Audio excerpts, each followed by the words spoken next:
तमीज से बात करिए, मैं सीनियर हूँ आपका। और अब संदीप भैया छोटे नौकर लग रहे।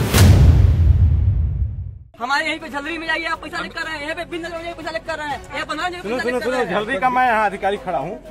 सुनो झलरी में मैं गए थे, बोलो एक बार मैं तुम्हारा बड़ा पापा हूँ, एक बार बोले हो कि मैं बेरोजगार हूँ। तुम कहीं नौकरी नहीं करते हो, आप लोग तुम कहीं नौकरी रहने दीजिए ना उसको अपना बात। नेताजी गए थे वोट मांगने। वो जनता को भरोसा दे रहे थे कि जब वो विधायक बनेंगे और राज्य में उनकी पार्टी की सरकार बनेगी तो खूब विकास करेंगे। अनापत्ति प्रमाण पत्र आपकी ड्यूटी पर, सरपंच साहब की ड्यूटी पर आप जमा करके रख लीजिएगा। 2000 ये जब मैं विधायक बन जाऊंगा उस कार्यकाल में ये रोड आपका पूर्ण करवा दूंगा, ये आपको विश्वास दिला। लेकिन तभी एक युवा विकास की पोल खोलने लगा और रोजगार को लेकर सरकार की खिंचाई करने लगा। वो पूछने लगा कि युवाओं को रोजगार कब मिलेगा। लेकिन इसी बीच बेरोजगार युवक के बड़े पापा पहुंचकर पूछने लगे कि ये बताओ, तुमने कब बताया कि तुम बेरोजगार हो? तुमने कब बताया कि तुमको रोजगार चाहिए? मेरे जो युवा भाई हैं आधे से अधिक बेरोजगार है यहाँ पे। एक ऐसा नहीं हो, मान लीजिए कुछ तो है, और 1,60,000 1,70,000 देने के बाद जाके नौकरी मिलती है। कहीं किस संगठन में? बीजेपी संगठन में। बीजेपी 18 साल से यहाँ साथ है कि नहीं है?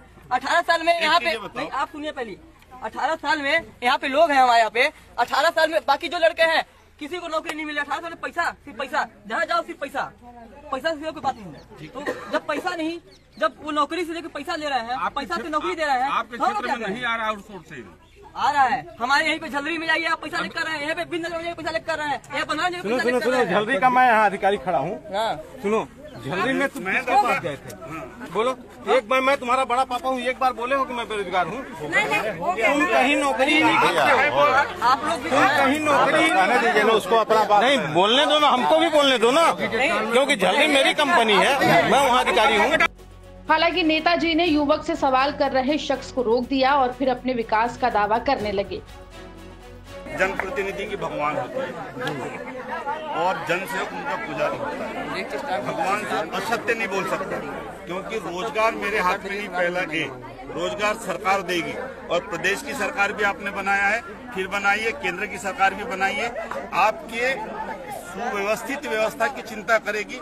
दो चीजें हैं, रोजगार, आप भी रोजगार में थे, हम भी रोजगार में थे। तब सरकार कितनी देती थी, आपने अपने मेहनत से किया, मैंने अपने मेहनत से पाया। लेकिन हमारा सहयोग रहेगा। असत्य नहीं बोलूंगा कि मैं असत्य बोल के जाऊं और आपसे गलत बोलूं। अब मान लो हमको अगर बी टेक्निकल क्वालिफाइड की जरूरत है, आप 10वीं पढ़े हो, मैं वहाँ कैसे रोजगार लगाऊंगा? अब जैसे अभी विस्थापन जैसे कंपनी के मेरे बच्चे ने बोला, घर का लड़का है, कि कंपनी आई कहाँ है? झलरी। पहली प्राथमिकता किसकी होगी? जल्दी की। लेकिन ये विश्वास मानिए कि अभी तक जो बाहर के लोग जो आ रहे थे, बाहर के लोगों को नहीं आने दूंगा। मेरे देवसर विधानसभा के लोगों की पहली प्रायोरिटी होगी, ये आपको विश्वास करेगा।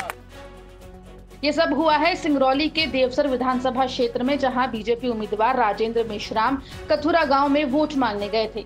लेकिन वहां मौजूद युवकों ने नेताजी को घेर लिया और सवाल करने लगे। फिलहाल ये वीडियो वायरल हो गया है, लेकिन सवाल पूछ रहे युवा के बड़े पापा उसकी बेरोजगारी की पोल खोलते हुए भी वीडियो में देखे जा रहे हैं।